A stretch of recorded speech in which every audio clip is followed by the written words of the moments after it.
तुमचेच आमदार कुठले आमदार अडचण? तेच मांडेकरांचाच विषय. एक मिनिट, उद्याच्याला तुमच्या चुलत भावानी कुठं गोळी झाली तर तुझा काही संबंध आहे का? तुझा काही संबंध आहे का? हे का त्या व्यक्तीने कुठं काही चूक केली का? अनेकांचे अनेक नातेवाईक असतात. इथं आपण आता तुम्ही मला प्रश्न विचारतात, तुम्ही पण माझे लांबणं नातेवाईक ठरू शकतात, कारण अलीकडे सगळीकडे कॉस्मोपॉल मंत्री धनंजय मुंडेंच्या बाबतीमध्ये तुम्ही पेपरला वाचलं, त्यांच्यावर कृषी विभागाचे जे आरोप झाले त्याच्यामध्ये न्यायालयाने काय सांगितलं त्यांना त्याच्यामध्ये कुठेही क्लीन चिट दिली, कुठेही त्यांचा दोष नाही. परंतु जी काही बदनामी व्हायची ती तर झाली.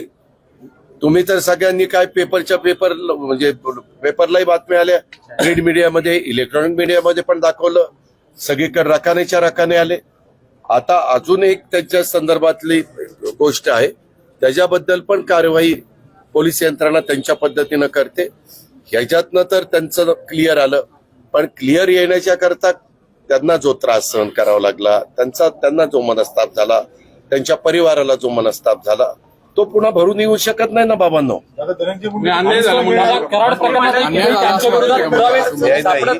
मी त्यांना एक मिनिट, कृषीच्या बाबतीमध्ये त्यांच्यावर जे आरोप झालेले आहेत ते मी म्हणत नाही, न्यायालयाने सांगितलं.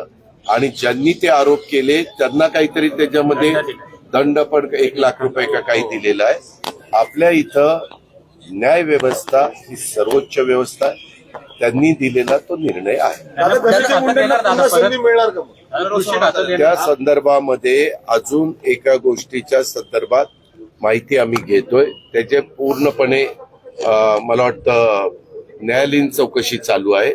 ती चौकशी झाल्यानंतर त्याबद्दलचे सगळं वस्तुस्थिती पुढे येईल, आणि वस्तुस्थिती पुढे आली आणि हे अशाच पद्धतीनं त्याच्यामध्ये त्यांचा दुरान्वयी संबंध नसेल तर आम्ही त्यांना पुन्हा संधी देतो. पुण्याच्या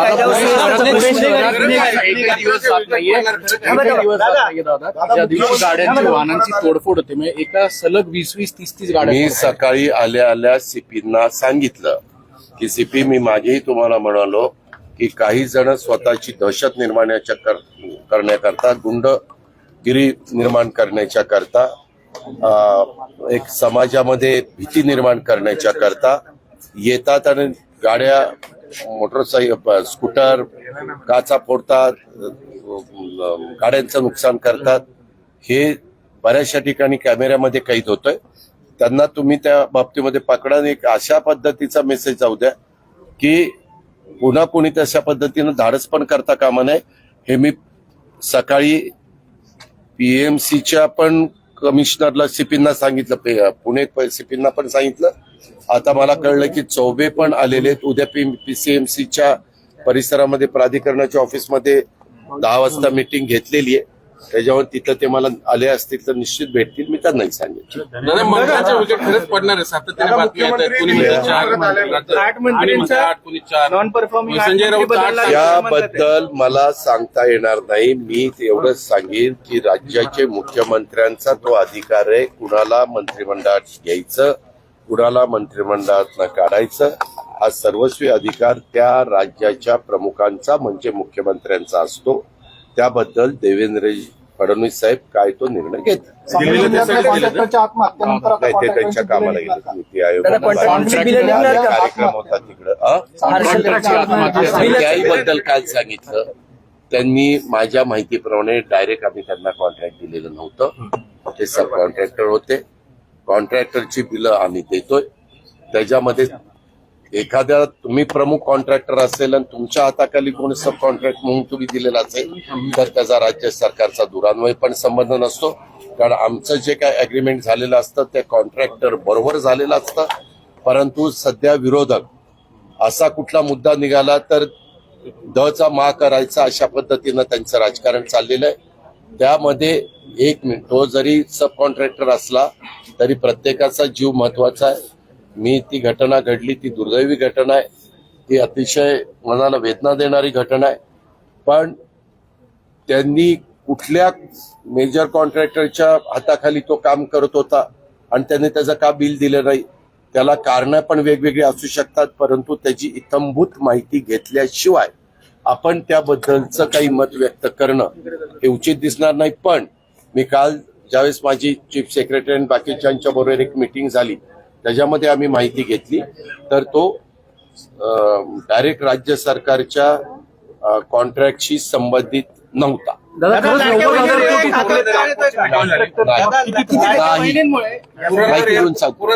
पॅकेज ठरलंय पुरंदर विमानतळ पुरंदर विमानतळाच्या बद्दल मंत्रिमंडळाने ठरवलेलं आहे की तिथं ज्या शेतकऱ्यांच्या जमिनी जातात त्यांना विश्वासामध्ये घेऊन ते विमानतळ करायचं. कारण उद्याच्या 50-100 वर्षाचा विचार करता आपलं विमानतळ हे संरक्षण विभागाच्या अखत्यारीतलं विमानतळ आहे. आपण तिथं टर्मिनल म्हणजे चांगल्या पद्धतीनं केलं, 500 कोटी रुपये खर्च करून पंतप्रधानांनी, पण तरी देखील कधी 10 वाजेपर्यंत आज विमानं उडवायची नाहीत. उद्या आणखीन काही वेगवेगळ्या गोष्टी घडतात कारण शेवटी ते संरक्षण विभागाच्या दृष्टीने महत्वाचं आहे. म्हणून आपल्याला 2 धावपट्ट्या असणारं विमानतळ, कार्गो, त्याच्यानंतर इंटरनॅशनल, नंतर आपल्या डोमेस्टिक, या सगळ्या दृष्टिकोनातनं पुण्याचं, पिंपरी चिंचवडचा आणि या सगळ्या परिसराचा पॉप्युलेशनचा विचार करता कोल्हापूर, सांगली, सातारा, सोलापूर, पुणे, अहिल्यानगर या 5-6 जिल्ह्यांचा विचार करता एका विमानतळाची गरज आहे. आपण अनेक ठिकाणच्या जागा पाहिल्या, परंतु आता तरी सध्या सासवडच्या शिवाय दुसरी कुठली जागा पुण्याच्या जवळपास आपल्याला पाहायला मिळत नाही.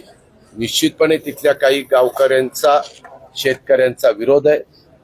त्यांना आम्हालाही नाराज करायचं नाही, पण त्यांना योग्य मोबदला देऊन त्यांना पुन्हा त्यांची शेतीवाडी इतर ठिकाणी करता आली पाहिजे. त्यांची घरं पुन्हा, माझ्या माहितीप्रमाणे आता जो काही एरिया मी कव्हर करतोय त्यामध्ये कदाचित एकही गाव जात नाहीये. पहिला आपण जास्त एरिया घेत होतो, आता कमी केलाय. आणि त्याच्यामध्ये मला जी माहिती मिळालेली आहे आमच्या जिल्हाधिकाऱ्यांच्याकडनं, त्याच्यामध्ये एकही गाव जात नाही आणि त्यांचं पुनर्वसन पण आपण त्याच परिसरामध्ये करतोय.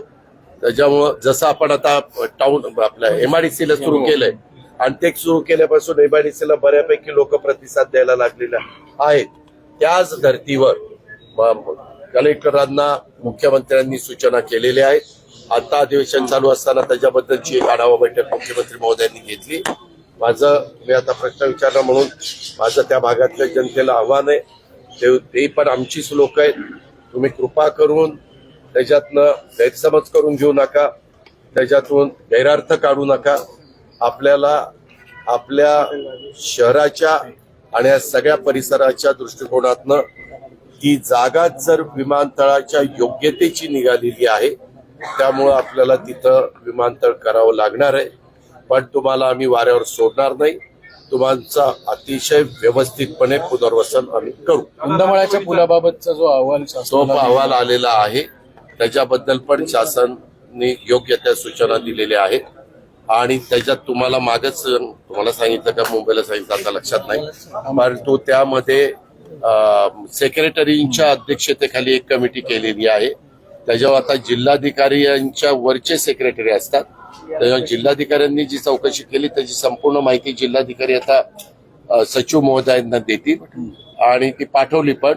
आणि त्याचा अहवाल मग सचिव महोदय माहिती घेऊन सभागृहात जे उत्तर बांधकाम खात्याचे मंत्री शिवेंद्रराजे भोसले साहेबांनी दिलेले त्याच्याबद्दलचा अहवाल आल्यानंतर आम्ही वस्तुस्थिती तुमच्यासमोर ठेवू.